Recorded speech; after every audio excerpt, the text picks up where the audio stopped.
जय गुरु जी, जय माता दी, शुक्राना गुरु जी। शिव शक्ति की लाडली चैनल पर आप सभी का स्वागत है संगत जी। चलिए शिव पुराण की विंध्येश्वर संहिता का अगला अध्याय 16वां अध्याय हम स्टार्ट करते हैं गुरु जी के मंत्र जाप से। ओम नमः शिवाय, शिव जी सदा सहाय। ओम नमः शिवाय, गुरु जी सदा सहाय। पार्थिव पूजा की महिमा, शिव नवेद भस्म के विषय में निर्णय तथा बिल्व का महात्म्य।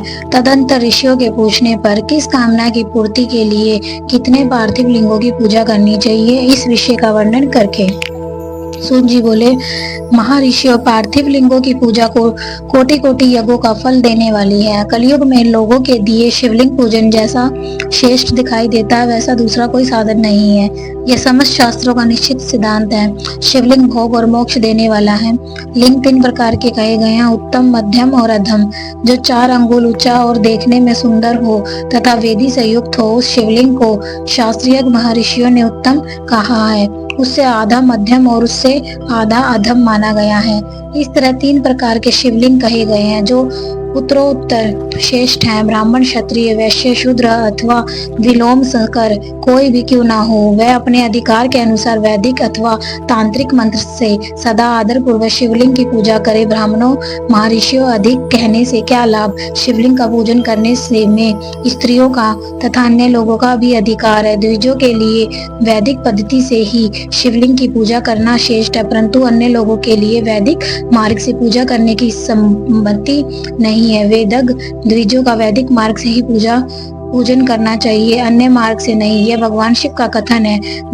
दधीची और गौतम आदि के शाप से जिनका चित्त दगध हो गया, उन द्विजों की वैदिक कर्म में श्रद्धा नहीं होती। जो मनुष्य वेदों तथा स्मृतियों में कहे हुए सत्कर्मों की अवहेलना करके दूसरे कर्म को करने लगता है, उसका मनोरथ कभी सफल नहीं होता। इस प्रकार विधि पूर्वक भगवान शंकर का नवेदांत पूजन करके उनकी त्रिभुवनमयी 8 मूर्तियों का भी वही पूजन करे। पृथ्वी, जल, अग्नि, वायु, आकाश, सूर्य, चंद्रमा तथा यजमान, ये भगवान शंकर की 8 मूर्तियां कही गई हैं। इन मूर्तियों के साथ साथ शर्व, भव, रुद्र, उग्र, भीम, ईश्वर, महादेव, पशुपति, इन नामों की भी अर्चना करें। तदंतर चंदन, अक्षत और बेलपत्र लेकर यहाँ ईशान आदि के कर्म से भगवान शिव के परिवार का उत्तम भक्ति भाव से पूजन करें। ईशान नंदी, चंड, महाकाल, भृंगी, वृष, स्कंद, कपिदेश्वर, सोम तथा शुक्र, ये 10 शिव के परिवार हैं जो कर्मश ईशान आदि 10 दिशाओं में पूजनीय हैं। तत्पश्चात भगवान शिव के समक्ष वीरभद्र का और पीछे कीर्तिमुख का पूजन करके विधि पूर्वक 11 रुद्रों की पूजा करें। इसके बाद पंचाक्षर मंत्र का जप करके शत्रुरुद्रीय स्तोत्र का, नाना प्रकार की स्तुतियों का तथा शिव पंचांग का पाठ करें। तत्पश्चात परिक्रमा और नमस्कार करके शिवलिंग का विसर्जन करें। इस प्रकार मैंने शिव पूजन की संपूर्ण विधि का आदर पूर्वक वर्णन किया। रात्रि में देव कार्य को सदा उत्तर अभिमुख होकर ही करना चाहिए। इसी प्रकार शिव पूजन भी पवित्र भाव से सदा उत्तर अभिमुख होकर ही करना उचित है।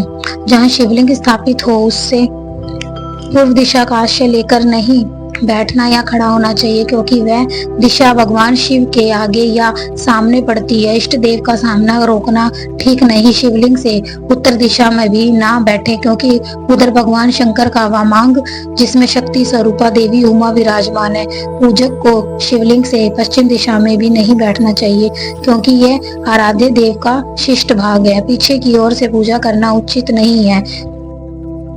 अतः अविष्ट दक्षिण दिशा की ग्रह है, उसी आश्रय लेना चाहिए। तात्पर्य यह है कि शिवलिंग से दक्षिण दिशा में उत्तर अभिमुख होकर बैठें और पूजा करें। विद्वान पुरुष को चाहिए कि वह भस्म का त्रिपुंड लगाकर, रुद्राक्ष की माला लेकर तथा बेलपत्र का संग्रह करके ही भगवान शंकर की पूजा करें। इनके बिना नहीं। मुनिवरों, शिव पूजन आरंभ करते समय यदि भस्म ना मिले तो मिट्टी से भी ललाट में त्रिपुंड अवश्य कर लेना चाहिए। ऋषि बोले, मुने, हमने पहले यह बात सुन रखी है कि भगवान शिव का नैवेद्य नहीं ग्रहण करना चाहिए। इस विषय में शास्त्र का निर्णय क्या है, यह बताइए। साथ ही बिल्व का महात्म्य है भी प्रकट कीजिए। सूत जी ने कहा, मुनियों, आप शिव संबंधी व्रत का पालन करने वाले हैं, अतः आप सबको शतश धन्यवाद है। मैं प्रसन्नता पूर्वक सब कुछ बताता हूँ, आप सावधान होकर सुने। जो भगवान शिव का भक्त है, बाहर भीतर से पवित्र और शुद्ध है, उत्तम व्रत का पालन करने वाला तथा दृढ़ निश्चय से युक्त है, वह शिव नवेद का अवश्य दर्शन करें। भगवान शिव का नवेद आग्रह है, इस भावना को मन से निकाल दे। शिव के नवेद को देख लेने मात्र से भी सारे पाप दूर भाग जाते हैं। उसको खा लेने पर तो करोड़ों पुण्य अपने भीतर आ जाते हैं। आए हुए शिव नवेद को सिर झुकाकर प्रसन्नता के साथ ग्रहण करें और प्रयत्न करके शिव स्मरण पूर्वक उसका वशन करें। आए हुए शिव नवेद को जो यह कहकर कि मैं इसे दूसरे समय में ग्रहण करूंगा, लेने में विलंब कर देता है, वह मनुष्य निश्चय ही पाप से बंध जाता है। जिसने शिव की दीक्षा ली हो, उस शिव भक्त के लिए यह शिव नवेद अवश्य बख्शनीय है, ऐसा कहा जाता है। शिव की दीक्षा से युक्त शिव भक्त पुरुष के लिए सभी शिवलिंगों का नवेद शुभ और महाप्रसाद है, अतः वह उसका अवश्य भक्षण करे। परंतु जो अन्य देवताओं की दीक्षा से युक्त है और शिव भक्ति में भी उन मन को लगाए हुए हैं, उनके लिए शिव नवेद भक्षण के विषय में क्या निर्णय है, इसे आप लोग प्रेम पूर्वक सुने। ब्राह्मणों, जहाँ से शाल ग्राम शिला की उत्पत्ति होती है, वहाँ के उत्पन्न लिंग में रस लिंग, पारद लिंग में पाषाण, रजत तथा सुवर्ण से निर्मित लिंग में देवताओं तथा सिद्धों द्वारा प्रतिष्ठित लिंग में केसर निर्मित लिंग, स्फटिक लिंग में रत्न निर्मित लिंग तथा समस्त ज्योतिर्लिंगों में विराजमान भगवान शिव के नवेद का भक्षण चंद्रयान व्रत के समान पुण्यजनक है। ब्रह्मा हत्या करने वाला पुरुष भी यदि पवित्र होकर शिव निर्माल्य का भक्षण करके उसे सिर पर धारण करके तो उसका सारा पाप शीघ्र ही नष्ट हो जाता है। जहाँ पर चंड का अधिकार है, वहाँ जो शिव निर्माल्य हो उसे साधारण मनुष्य को नहीं खाना चाहिए। जहाँ चंड का अधिकार नहीं, वहाँ के शिव निर्माल्य का सभी को भक्ति पूर्वक भोजन करना चाहिए। बाण लिंग, नरम देवेश्वर, लोह निर्मित लिंग, सिद्ध लिंग, जिन लिंगों की उपासना से किसी ने सिद्धि प्राप्त की है अथवा जो सिद्धों द्वारा स्थापित है, वह लिंग स्वयं भूमि लिंग। इन सब लिंगों में तथा शिव की प्रतिमाओं मूर्तियों में चंड का अधिकार नहीं है। जो मनुष्य शिवलिंग को विधि पूर्वक स्नान कराकर उस स्नान को जल का 3 बार आचमन करता है, उसके कायिक या वाचिक और मानसिक तीनों प्रकार के पाप यहाँ शीघ्र नष्ट हो जाते हैं। जो शिव नवेद पत्र, पुष्प, फल और जल आग्रह है, वह सब भी शाल ग्राम शिला के स्पर्श से पवित्र ग्रहण करके योग्य हो जाता है। मुनीश्वरों, शिवलिंग के ऊपर चढ़ा हुआ जो द्रव्य है वह आग्रह है। जो वस्तु लिंग स्पर्श से रहित है अथवा जिस वस्तु को अलग रखकर शिवजी को निवेदित किया जाता है, लिंग के ऊपर चढ़ाया नहीं जाता, उसे अत्यंत पवित्र जानना चाहिए। मुनिवरों, इस प्रकार नवेद के विषय में शास्त्र का निर्णय बताया गया है। अब तुम लोग सावधान होकर आदर पूर्वक बिल्व का महात्म्य सुनो। यह बिल्व वृक्ष महादेव का ही रूप है। देवताओं ने भी इसकी स्तुति की है। फिर किसी तरह से इसकी महिमा कैसे जानी जा सकती है। तीनों लोकों में जितने पुण्य तीर्थ प्रसिद्ध है, वह संपूर्ण तीर्थ बिल्व के मूल भाग में निवास करते हैं। जो पुण्य आत्मा मनुष्य बिल्व के मूल में लिंग स्वरूप अविनाशी महादेव जी का पूजन करता है, वह निश्चय ही शिव पद को प्राप्त होता है। जो बिल्व के जड़ के पास जल से अपने मस्तक को सींचता है, वह संपूर्ण तीर्थों में स्नान का फल पा लेता है और वही इस भूतल पर पावन माना जाता है। इस बिल्व की जड़ के परम उत्तम थाले को जल से भरा हुआ देखकर महादेव जी पुण्यता संतुष्ट होते हैं। जो मनुष्य गंध, पुष्प आदि से बिल्व के मूल भाग का पूजन करता है, वह शिवलोक को पाता है और इस लोक में भी उसकी सुख संतति बढ़ती है।